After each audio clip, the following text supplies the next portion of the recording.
Hello, BookTube. This is Weekly Reads. I've had a spectacular reading week this week. I started with The Folding Star by Alan Hollinghurst. This is Hollinghurst's second novel. It's about a young man named Edward Manners, who is 32 and a British expatriate who has moved to a small city in Belgium to take work as a private tutor for two young men, both of whom are from relatively wealthy families. The first is Luke Altidore, who is handsome and brilliant and is from a fairly wealthy family. The other is Marcel, who is sickly and asthmatic and not as brilliant or as attractive as Luke is. His father is a scholar who specializes in and runs a museum dedicated to a local artist whose work plays an important role throughout the course of the novel. This artist is, of course, fictional. Edward falls in love with Luke, and over the course of the novel, this love becomes more obsessive and more deranged. Edward also becomes more enmeshed with Marcel's family as he takes a job or a supplemental job to copy edit the English translation of a catalog that the senior Marcel's father has been working on forever. And he also does a few other things for the museum as well. Edward also becomes a fixture in the local gay scene in this city. He has two boyfriends over the course of the novel. The first is Sharif, a French Moroccan who comes to love Edward, even though Edward is in love with Luke. And Matt, who is a criminal who specializes in catering to kinks, let's say, who encourages some of Edward's less endearing moments in his pursuit of Luke.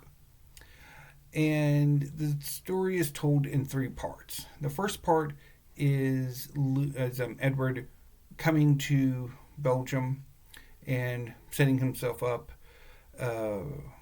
encountering all of these characters and sort of building a life in Belgium. The second part is one long chapter where Edward returns to Britain to attend the funeral of one of his earlier lovers when he was a teenager. And this chapter gives a lot of backstory on Edward's history, his relationship with this particular lover, and really good chapter.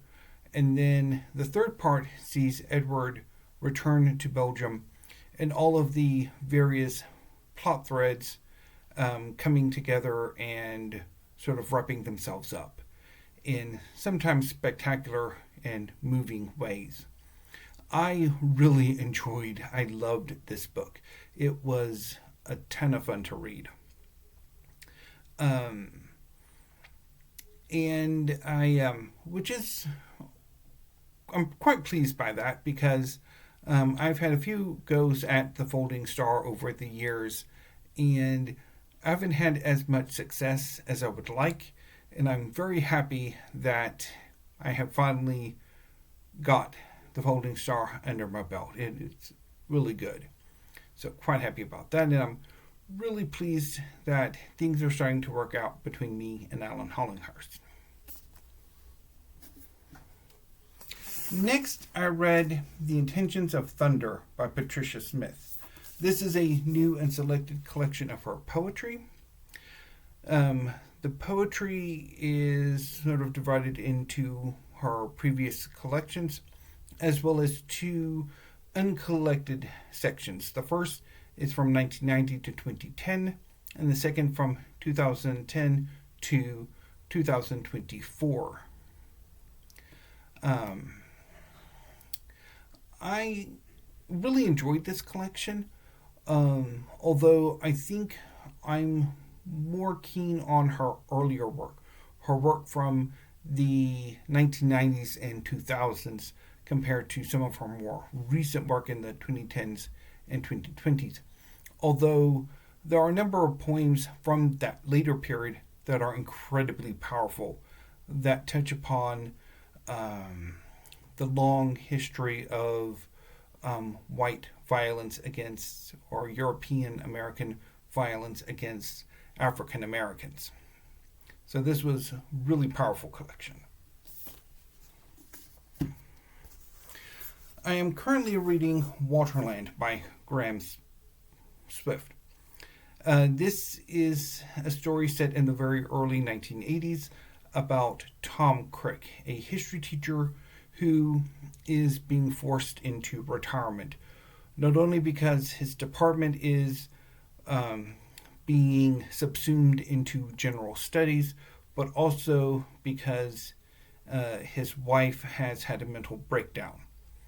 And so, as Tom is leaving his post, he begins to tell history in a very different way and to focus on his own history, his own personal story of basically putting himself into history.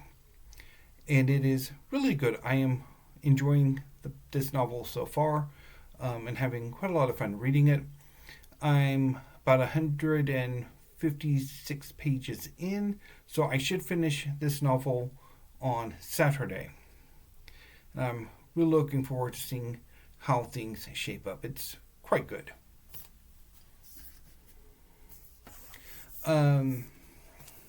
So after I finish Waterland, I will be moving on to The Adventures of Sherlock Holmes by Sir Arthur Conan Doyle. This is for Holmes is Where the Heart Is. And I don't know how far into that I will get.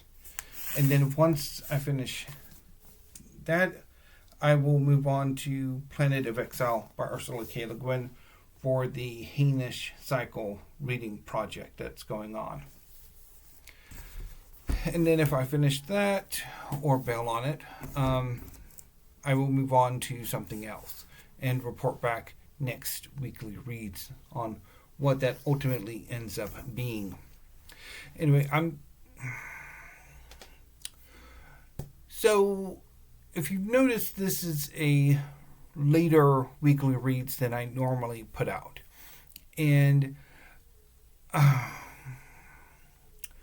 that's a sign that I may end up having to rework how I film videos going forward. So my sister-in-law has gotten a job, and she's asked that my mother watch her grandchildren while my sister-in-law's at work. And I mean, my mom would always jump at the opportunity to spend more time with the grandkids, particularly the younger three, who are the ones that would be watched. So that's going to disrupt things because since I live with my mom and I take care of her, I'm also babysitting as well. And that's going to be disrupting not only my reading, but also my film making for BookTube. And that probably affected how I come off in this video. I've been trying to make this weekly reads for several times over 2 filming attempt periods. And the first one, when I normally make videos, really got me frustrated. And I was struggling with expressing my love for what I've been reading, and also the fact that I am at that moment incredibly frustrated with watching the kids, and particularly given that the demon toddler spent about 30 minutes crying for her father. She has severe anxiety issues or separation issues. And then War and Death, my two nephews, are overly rambunctious when they're together. So it's like, I'm fairly frustrated. So, yeah, so I don't know exactly how my filming's going to work out. I'm hoping that I can shift my reading to earlier in the day, so that I can devote more time to watching them. But I'm not entirely sure how that's going to affect my filmmaking. So we shall see.